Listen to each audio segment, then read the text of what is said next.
He is for you, always, in all circumstances, without any exception. Meus irmãos, o que é o amor e o que é amar? Nós vemos aí na história do homem várias tentativas de decifrar o amor, de entender o amor e até mesmo de expor o amor, né? Tanto na literatura, quanto na arte, né? Quanto em diversos ramos da cultura humana, nós encontramos essa tentativa de definir, essa tentativa de explicar, essa tentativa, né, de exemplificar o amor. Todos conhecem a mais famosa peça de teatro que existe no mundo, né? Romeu e Julieta, que fala de uma grande história de amor, marcada com uma... Que tragédia, né? Que tragédia. O casal lá se amava, as famílias não concordavam com aquela relação, né? E eles, impedidos de viverem aquele amor, eles vão lá e se matam, né? E essa peça é celebrada mundialmente, irmãos. Só que ela é falha nessa tentativa de exposição do amor, né? Porque nós vemos, meus queridos irmãos, preconceito, egoísmo, ódio. Não vemos apenas amor envolvido em toda essa narrativa. Nós vemos como o homem é falho. E como muitas vezes, meus irmãos, o pecado do homem, né, e a falha do homem, a imperfeição do homem, né, gera determinadas tragédias. O amor tentaram definir o amor, meus irmãos, até mesmo falando de amores divinos, né? Até lá no Olimpo, na mitologia grega, existia ali as relações amorosas entre os deuses, né? Na literatura grega nós vemos, meus irmãos, que Zeus é totalmente distinto, não pode ser nem comparado com o Deus de Israel. Nós vemos um Deus cheio de falhas, né? Na literatura grega. Um Deus que ama, que é casado, mas que trai a esposa com várias mulheres terrenas. Até mesmo, né, nessa tentativa de exemplificar o amor no Olimpo, nós vemos a falha de seres que são imperfeitos, meus irmãos.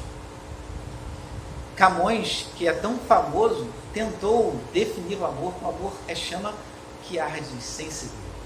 Mas em todas as tentativas, meus irmãos, de definição de amor produzida pelo ser humano, nós vemos, meus irmãos, a marca da corrupção do pecado.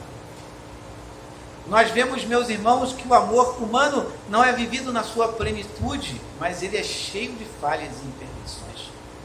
Nós vemos pessoas que se acham donas de outras pessoas, que se não podem ficar com elas, vão lá e tiram a vida da pessoa, né? Nós vemos homens assim. Nós vemos homens que enxergam as mulheres como propriedade e se sentem dono das mulheres, e se as mulheres não ficam com eles, eles não dão o direito delas ficarem com ninguém. Mas se você quer ver amor perfeito, você precisa olhar para o texto de Oséias.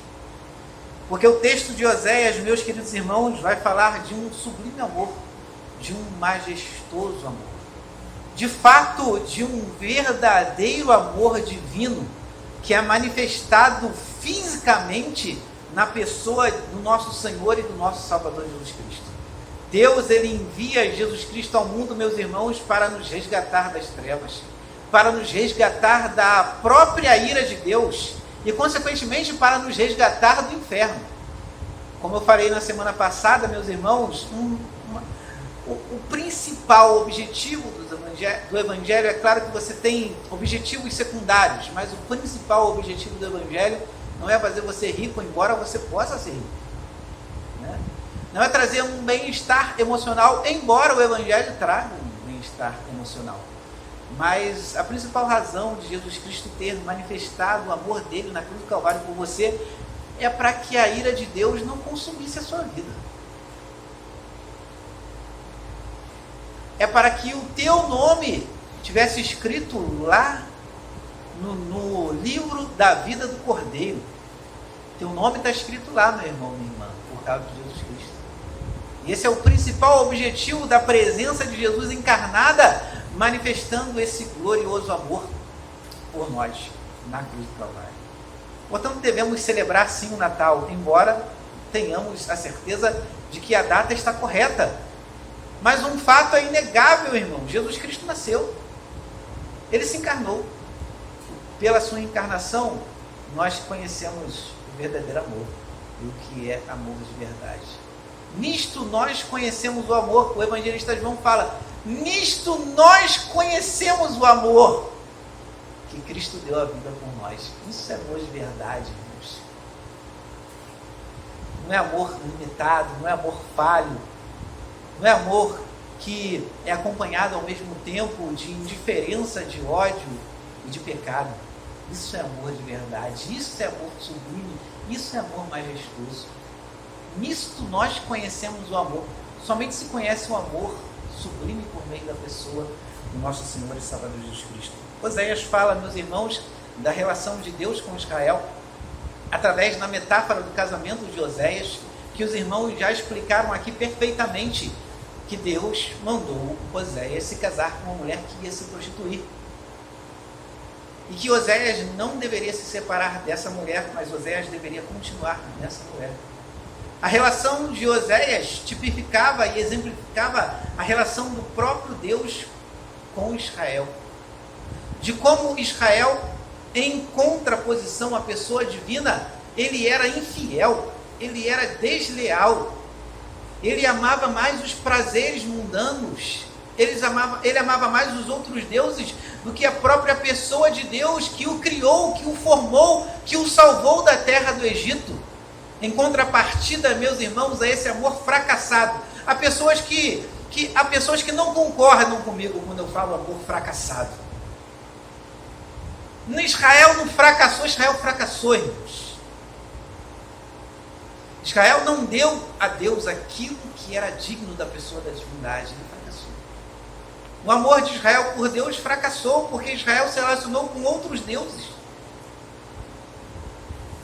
As pessoas do povo se relacionaram consigo mesma como se fossem deuses.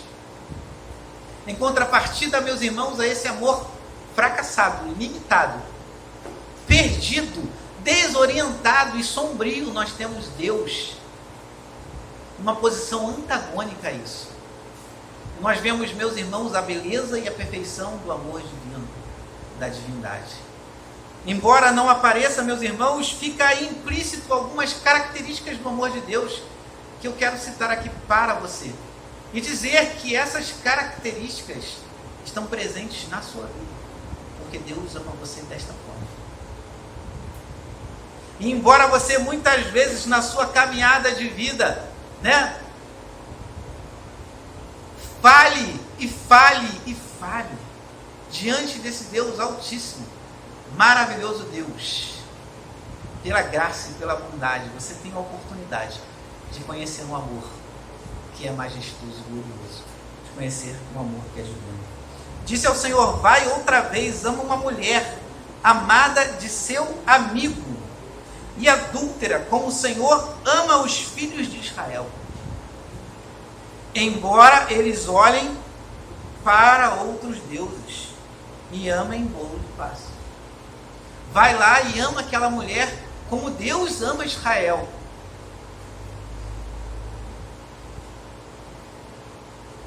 A conjunção adversativa aqui vai deixar bem claro que, embora Israel não haja inconformidade com esse amor, ainda assim Deus os ama. Portanto, meus irmãos, a primeira característica que eu descrevo do amor de Deus no boletim que está aí, você pode acompanhar, é que o amor de Deus é um amor incansável. Israel vai lá, adultera com outros deuses. Vai lá, peca deliberadamente. O pecado de Israel alcançava níveis, meus irmãos, que nós, talvez, olhando particularmente o texto, talvez tenhamos uma noção dos níveis de pecado que Israel alcançava diante de Deus. Hoje nós lutamos contra um sincretismo que tenta entrar na igreja e que tenta se misturar a liturgia cristã, o culto cristão. No passado, meus irmãos, Israel pegava os elementos de cultos que eram de deuses estranhos e colocava na liturgia do templo. Liturgia que devia glorificar a Deus e exaltar a pessoa de Deus do início ao fim. Mas ele pegava elementos estranhos e colocava na liturgia do templo. Ele assim o fazia, meus irmãos, ao Deus que se revelou lá no Egito, ao Deus que ouviu o clamor, ao Deus que tirou Israel de lá e conduziu Israel para a terra que mana leite e mel, ao Deus que deu vitória a Israel diante de inimigos, meus irmãos, que eram difíceis de ter vitória, mas ele concedeu vitória a Israel, ao Deus que fez com que Israel se estabelecesse como uma nação e prosperasse como uma nação, ao Deus que salvou, ao Deus que amou, ao Deus que se dedicou, ao Deus que buscou. Israel foi lá e colocou elementos de outros deuses na sua liturgia, negando a Deus aquilo que pertencia a Ele.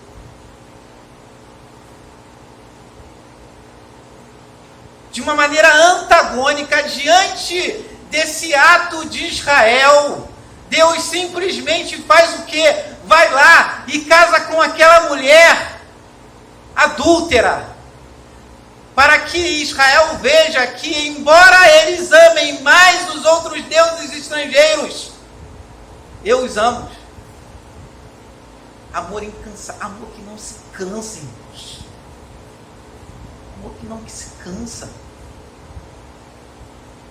O meu amor e o teu amor, ele se cansa rapidamente.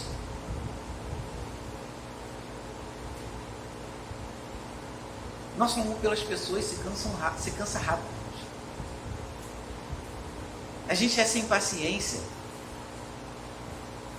E as pessoas, às vezes, tentam se aproximar da gente. Muitas vezes, meus irmãos, nós recebemos as pessoas com 7 pedras na mão.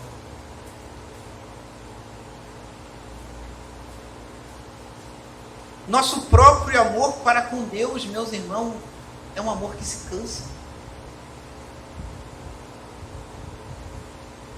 É um amor que se cansa.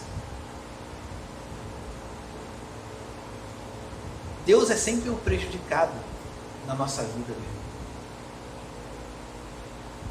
Se as pessoas não têm dinheiro, a primeira coisa que as pessoas fazem é não dão dízimo. Se as pessoas não têm tempo, a primeira coisa que as pessoas fazem é não ir à igreja. Dia de semana eu tenho aqui no estudo bíblico 3 pessoas, às vezes 4. Você não quer saber de Deus, você não se interessa por Deus. E não vem falar para mim assim, porque eu não vou no estudo que eu não me interesso por Deus, pastor.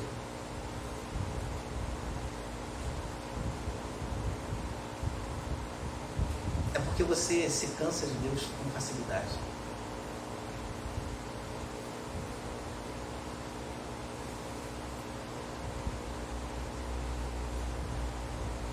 Nós temos observado, meus irmãos, que a escola dominical está muito vazia. Você vai fazer qualquer outra coisa na hora de estudar a palavra de Deus, na hora da escola dominical. Você dorme até mais tarde, você sai para resolver algumas coisas, e você vai falar para mim que não está cansado de Deus? Que o seu amor por Deus ainda é o mesmo que você tinha no primeiro amor?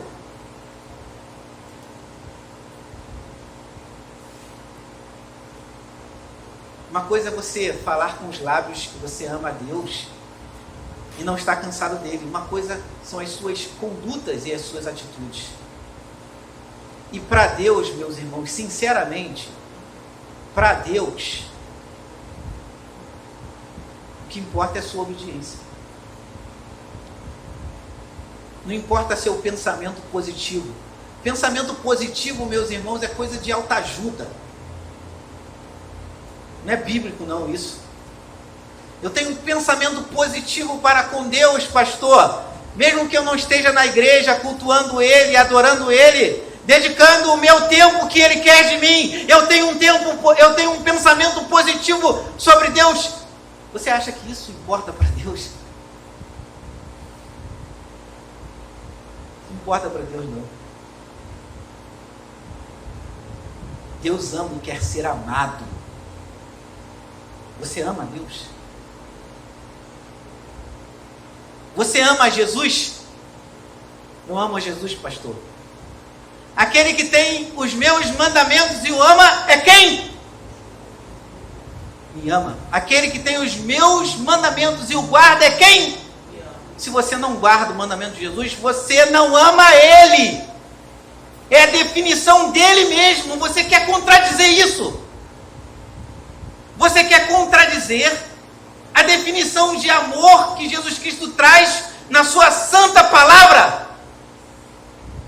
Se você não guarda o mandamento dele, você não ama Ele. É Ele que disse isso, não sou eu que disse isso.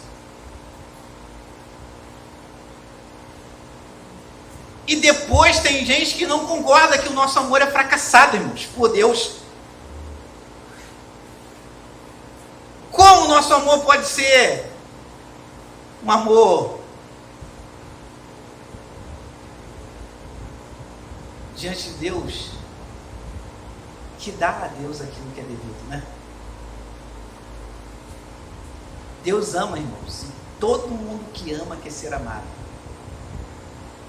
Imagine você na sua relação com o seu esposo, se só ela ama você.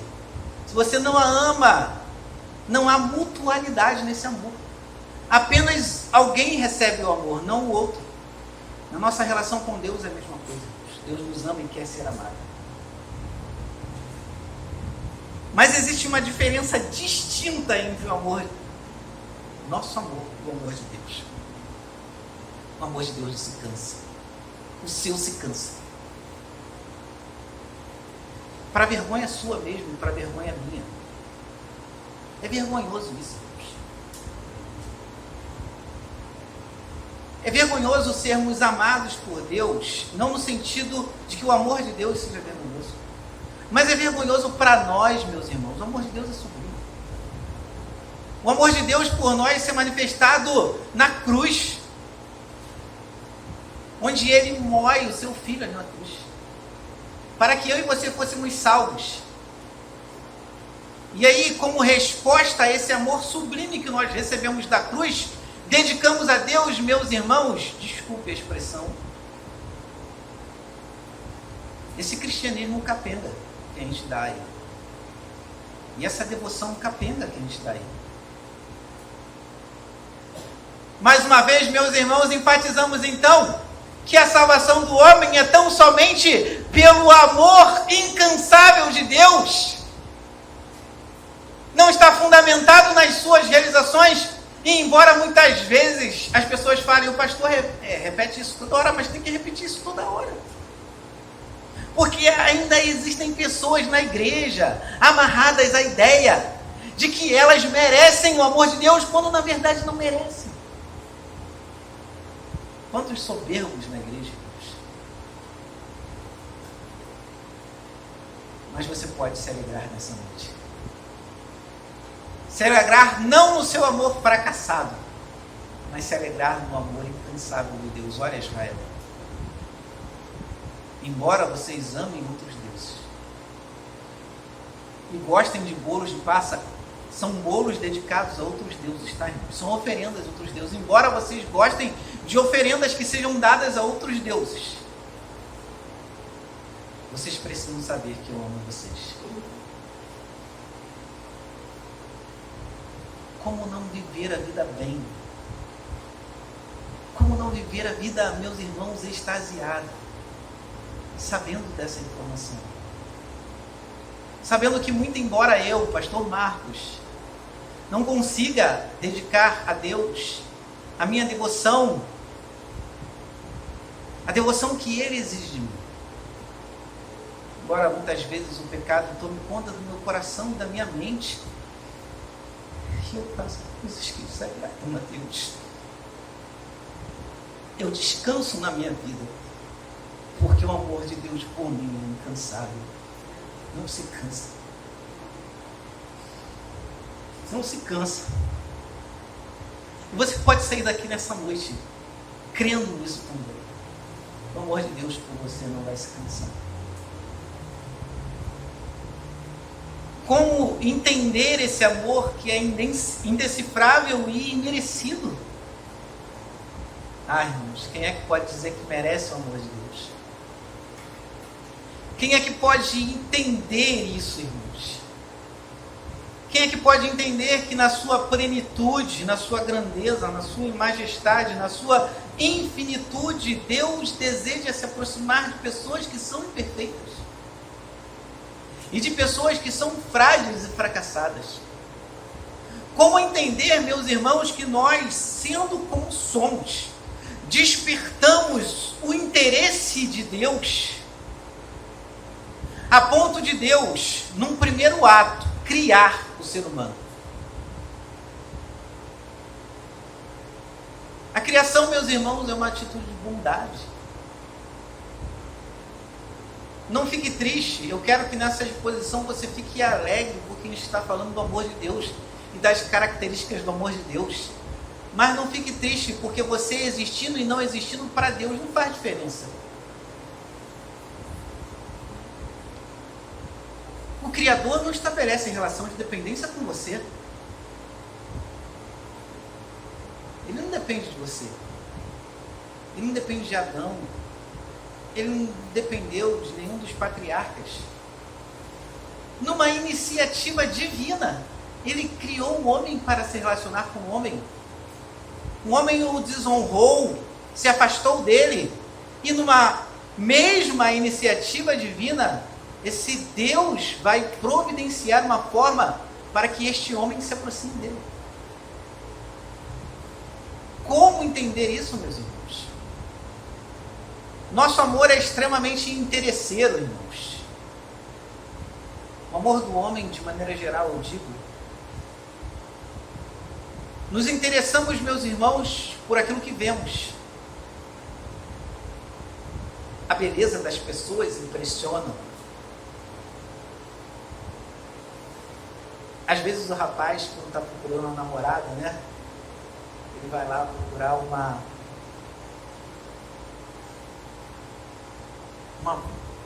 mulher padronizada. Nós tínhamos um amigo na igreja presbiteriana de Anchieta, na primeira, né, quando nós estávamos lá como pastor auxiliar, que ele falava, eu acredito que fosse brincadeira, né? Mas que ele queria uma loura de olhos azuis, que fosse rica. Eu falei, rapaz, você está querendo demais, hein? Você está querendo demais. Está querendo demais. Mas tanto os homens quanto as mulheres são assim, se encantam com a beleza exterior. E são cativados pela imagem. Isso muitas vezes conduz a um amor de interesse. Como Deus pode ser cativado pela imagem de Israel? Qual é a imagem de Israel, meus irmãos, aqui presente nesse texto? A imagem de Israel, meus irmãos, é pútrefada. Deus está olhando para um Israel que é idólatra. Deus está olhando para um Israel que é impuro. Deus está olhando para um Israel que é injusto. Deus está olhando para um Israel que rouba um ao outro. As pessoas roubavam um ao outro. Até os juízes vendiam sentenças.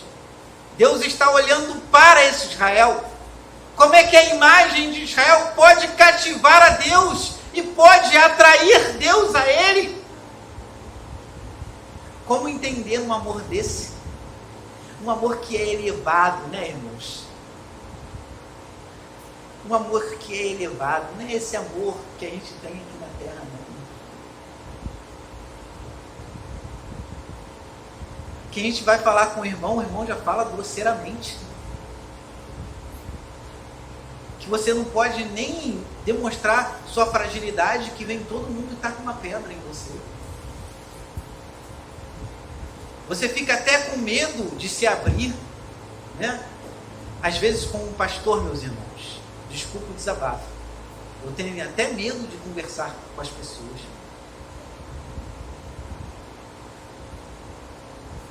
Porque a falta de empatia é muito grande. Porque a falta de amor é muito grande. Porque o nosso amor, meus irmãos, não é maduro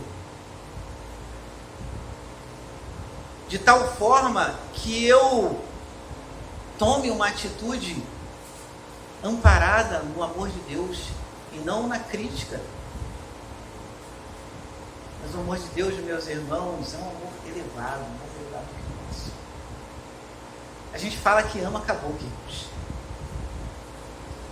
Mas verdadeiramente, quando temos oportunidade de mostrar um verdadeiro amor, nós falhamos nisso. Falhamos nisso com Deus e falhamos nisso com as pessoas também. Mas o amor sublime e divino é capaz de se sentir atraído por um objeto imperfeito, impuro e sujo. Você jamais atrairia Deus se Deus considerasse a imagem que está sobre você. Mas para Deus se aproximar de você, Ele resolveu o teu problema. Ele imputou a justiça de Jesus sobre os seus ombros. E agora, quando Ele olha para você, Ele vê Cristo na sua vida. E Ele se relaciona com você. Mas a iniciativa, meus irmãos, é do amor indecifrável. E do amor que nós não merecemos. Não merecemos ao nosso Deus. Nada que sejamos capazes de fazermos e realizar, irmãos, vai ser capaz de cativar a bondade de Deus e a bênção de Deus sobre nós. A bênção de Deus é graça. É amor que nós não merecemos. É amor indecifrável. É amor que não conseguimos entender com a nossa racionalidade. Por que Deus não te abandonou ainda, irmãos? Por que Deus não nos abandonou ainda? Diante de todos os pecados que nós cometemos diante dele. Por que Ele não te deixou ainda? Porque o amor dele é um amor indecifrável, um amor merecido, um amor incondicional, que não está condicionado a nada que o homem faça, ou nada que o homem tem que realizar. Comprar o amor de Deus, alguém consegue comprar o amor de Deus? Alguém consegue comprar o perdão de Deus?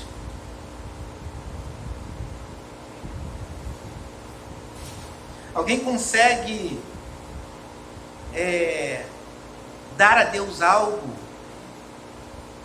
que em contrapartida proporcione que Deus dê a salvação, que Deus atribua a salvação diante daquilo que é oferecido a Ele? Um dos 5 pontos do calvinismo é a eleição incondicional. A eleição incondicional vai afirmar que a escolha de Deus, o fato de Deus escolher você, não está condicionado ao que? A sua existência. É uma escolha incondicional, não condicionada. A escolha de Deus não é condicionada à sua vontade, não é condicionada à sua moralidade, não é condicionada à sua beleza exterior ou à sua beleza interior. Ainda que a beleza interior seja importante, não está condicionado à sua beleza interior. Não está condicionado à sua oferta, ao seu dízimo, não está condicionado a nada que você ofereça a Ele.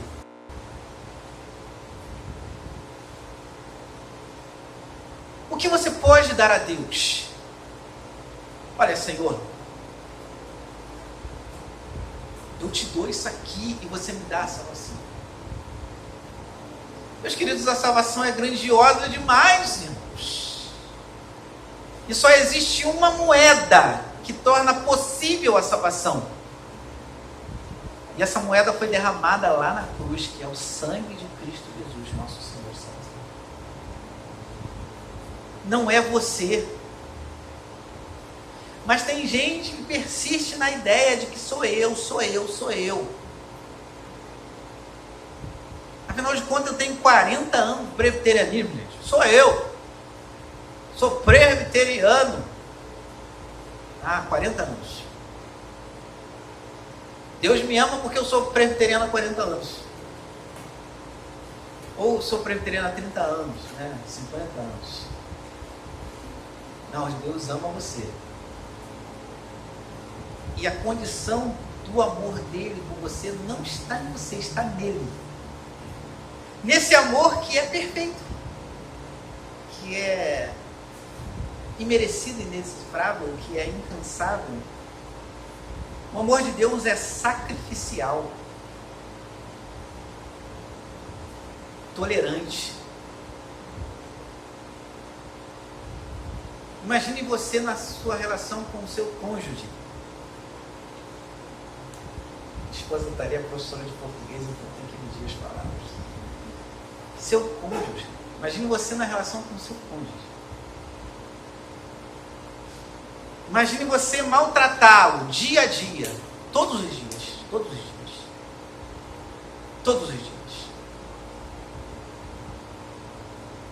Todos os dias uma palavra ríspida.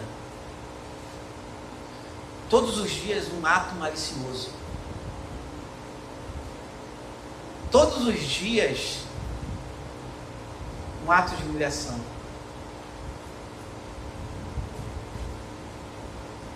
Seu cônjuge certamente não vai querer viver com você. Não vai fazer o sacrifício de viver com você. Porque o amor não é correspondido. Imagina na sua relação com seu irmão na igreja. Sempre uma palavra ríspida. Sempre falando mal do seu irmão. Sempre falando mal do seu pastor.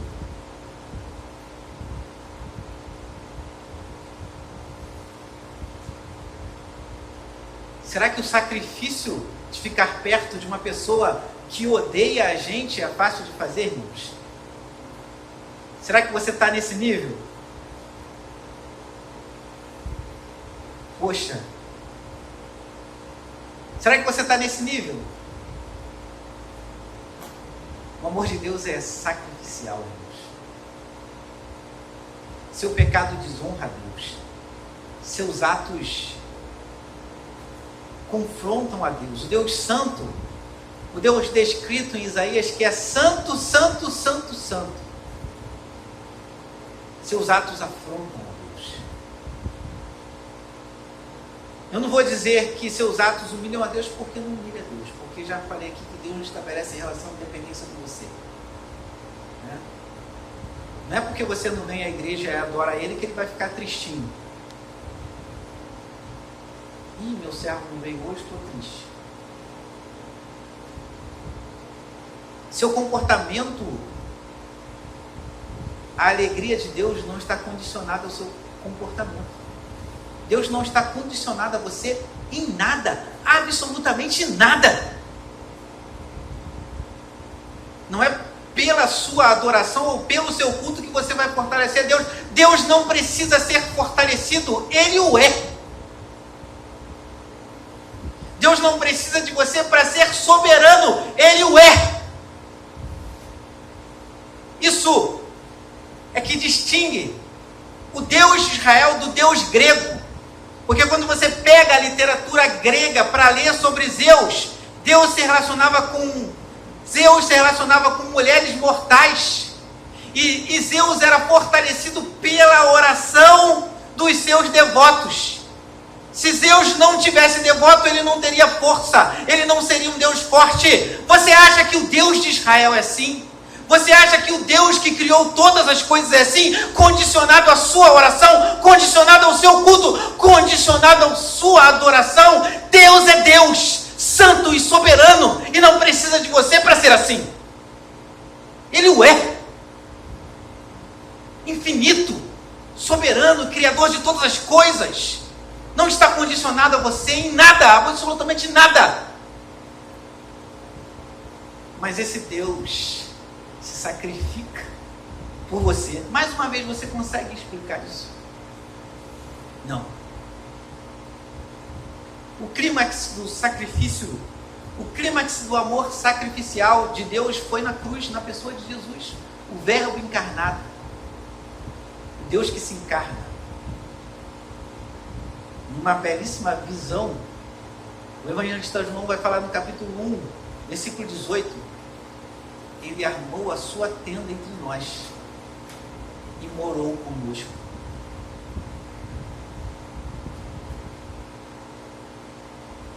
Você tem uma percepção da grandeza daquilo que o versículo está falando?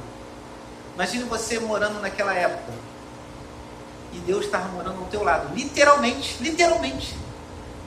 Imagine os vizinhos de Jesus. Deus estava morando, olha, gente, Deus vai morar do lado dos homens. Deus se encarnar.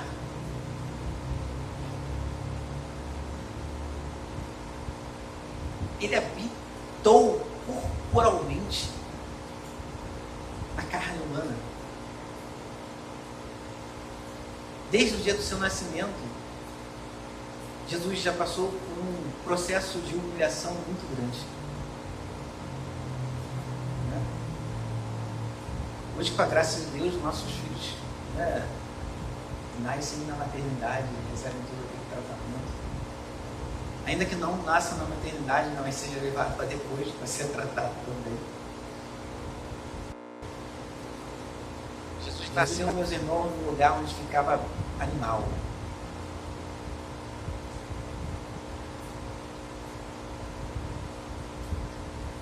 Imagina o cheiro daquele lugar, Deus. Cheiro de urina, de fezes dos animais que estavam ali. Imagine só. Foi ali, exatamente ali que Jesus nasceu. Que humilhação. No seu desenvolvimento, a humilhação continua, porque Jesus, tem muita gente querendo ser rica hoje por meio do Evangelho, né? Mas Jesus foi pobre, extremamente pobre. Quando iniciou o seu ministério, e começou a pregar a palavra de Deus, ele foi rejeitado, literalmente, irmãos. Sabe? O Messias que era tão aguardado pelo povo judaico, quando o Messias chega, o que acontece com o Messias? Eu não quero esse Messias, não. Esse Messias aí não serve para mim. Ele foi rejeitado. Sabe por que Jesus foi rejeitado? Para você não ser rejeitado por Deus. Porque, volto a reafirmar, se Deus olhasse para você, a imagem que você é, não dava. Mas Jesus foi rejeitado para você não ser rejeitado por Deus e pelo Pai. Então glorifique a Deus por isso. Nas 12 horas de paixão, meus irmãos, o nível de humilhação na pessoa de Jesus foi cataclismo. Bateram nele, xingaram ele, humilharam ele, né? Um sofrimento físico inimaginável. Um sofrimento emocional inimaginável também. Você não tem como imaginar o sofrimento emocional de Jesus na cruz. Até ele ser pregado. E o que mais dói na imagem de Jesus Cristo na cruz é ele orando para o Pai: por que me desamparaste? Por que me deixaste aqui sozinho? Sabe por que Jesus foi desamparado pelo Pai na cruz? Para que você não fosse desamparado pelo Pai hoje. Ele passou por esse desamparo para que você nunca precise passar por esse desamparo. E as palavras de Jesus em relação aos seus agressores: Pai, perdoa porque eles não sabem o que fazem. E eu e você, a gente não dá nem bom dia direito para o nosso irmão.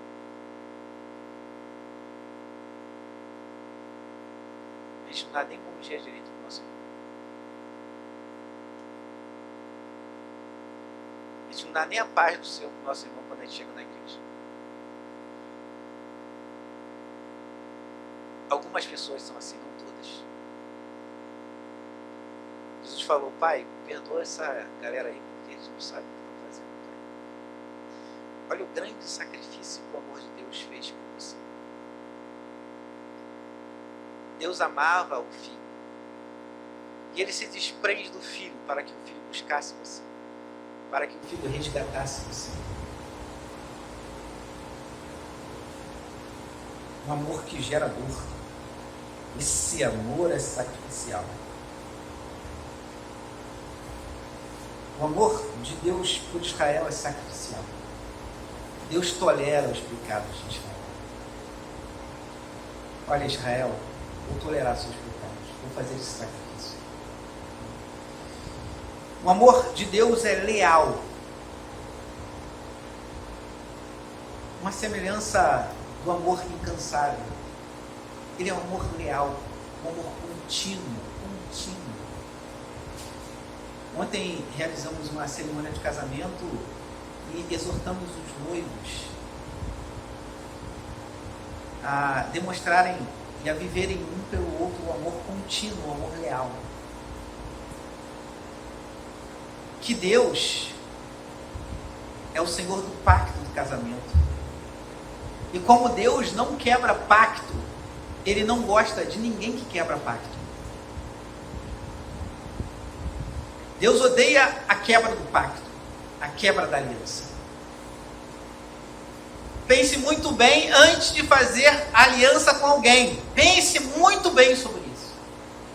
Seja no casamento, seja profissionalmente, vou fazer uma aliança, pense muito bem, porque Deus odeia quem quebra pacto. Porque Deus é sempre leal aos pactos que Ele estabelece. Olha, Israel, se eu fosse pensar na sua conduta, na sua atitude, eu ia te deixar aqui mesmo na sarjeta. Mas eu sou um Deus leal. E o meu amor por você é um amor leal. Então eu não vou quebrar o pacto. Israel, em contrapartida, quebrava o pacto toda hora. Toda hora, quase todo dia. Que nem a gente agora, né? A gente quebra o pacto. Toda vez que a gente peca contra Deus, a gente desconsidera o pacto que Deus fez conosco em Cristo Jesus. Mas Deus não quebra pacto. Deus não abandona aqueles a que Ele promete. Olha, vou ficar com você para sempre. E essa é a promessa de Jesus em relação a você e a mim. O amor de Deus não é um amor desleal, pelo contrário, é um amor leal.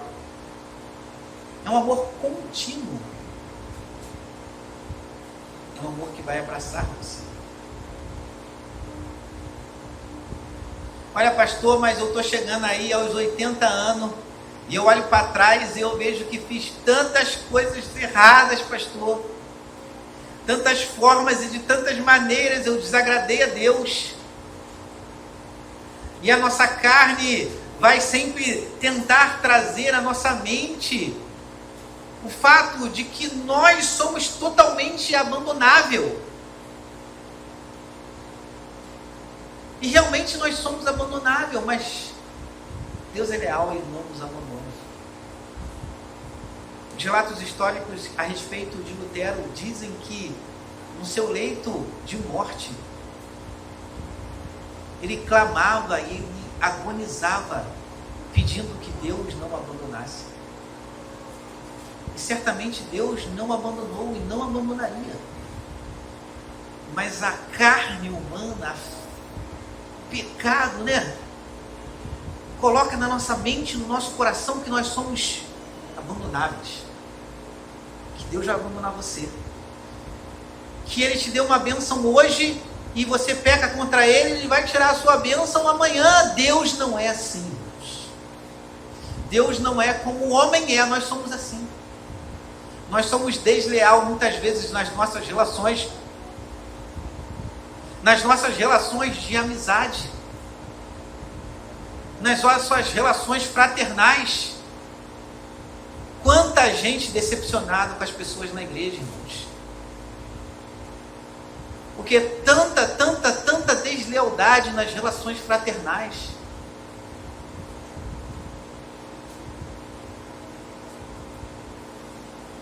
O homem é assim, Deus não é assim não, irmãos. Descansa em Deus. E caminhe com fé. Porque você merece ser abandonado? Merece. Mas Deus vai fazer isso? Não. Deus não vai fazer isso com você. Porque o amor dele é leal. Fiel. Ele não vai te deixar. Ele não vai te abandonar. Aquele que começou uma boa obra em nós é fiel para completar. O amor de Deus, meus irmãos, é um amor que serve de exemplo para mim e para você. É um amor a ser seguido.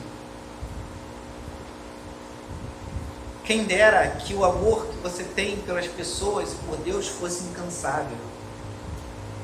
Quem dera que o amor que você tem por Deus e pelas pessoas fosse indecifrável.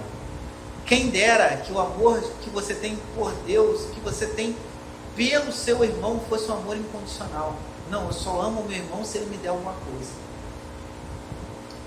E se eu não tiver nada para te dar, você vai me amar mesmo assim?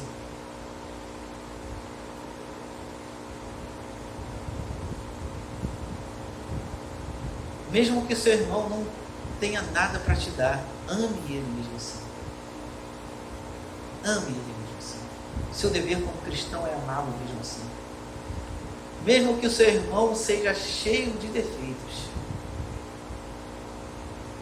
Mesmo que seu irmão não te dê um bom dia direito. Mesmo que seu irmão não te trate com gentileza. Porque as pessoas na igreja, meus irmãos, estão tão cansadas, estão tão ansiosas, que não estão percebendo que estão tratando outras pessoas com aspereza.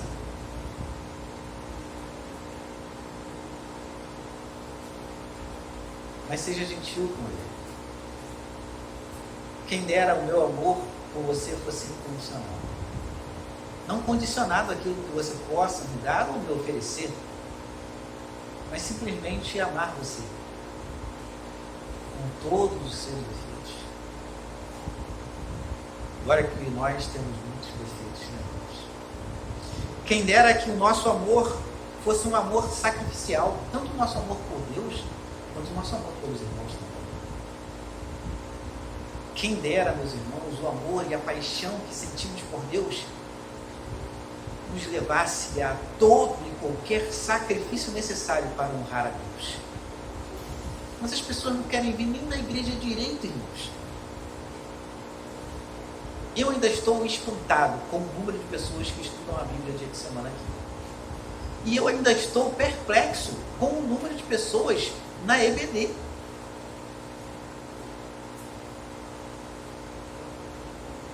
Será que o nosso amor por Deus nos leva a fazer sacrifício? Não leva, não. Pensa direitinho na sua caminhada cristã. Pensa direitinho. Reflita direitinho como você tem se conduzido. Quem dera o amor que sentimos pelos outros também nos fizesse, nos levasse a fazer sacrifícios. Abandonar nosso bem-estar físico e, enfim, em prol da felicidade do nosso irmão, da pessoa a quem Deus nos concede a oportunidade de ajudar. Amor leal. Meu amor tem que ser leal nas minhas diversas relações. Na relação com meu Deus, na relação com meu cônjuge, na relação com as minhas filhas, na relação com os meus irmãos, amigos e familiares. Amor divino amor. Amor para ser seguido. Amor para ser vivido. A minha oração é que Deus tenha misericórdia de mim, assim como eu peço que Ele tenha misericórdia de você. Que você descanse no amor de Deus e se alegre nesse amor, nessas características tão maravilhosas do amor de Deus. E que você fale para Deus: olha, Senhor, eu quero amar o Senhor tanto quanto o Senhor me ama. E eu quero que esse amor se reflita nas pessoas que estão ao meu redor também. Como eu tenho sido áspero com as pessoas, Deus.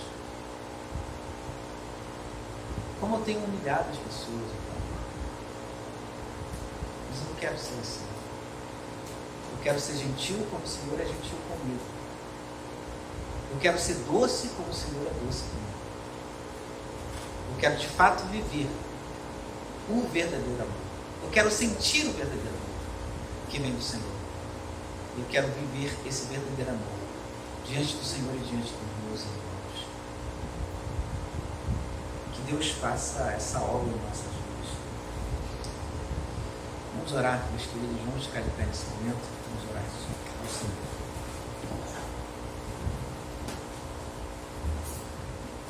Querido Deus e eterno Pai, Senhor amado,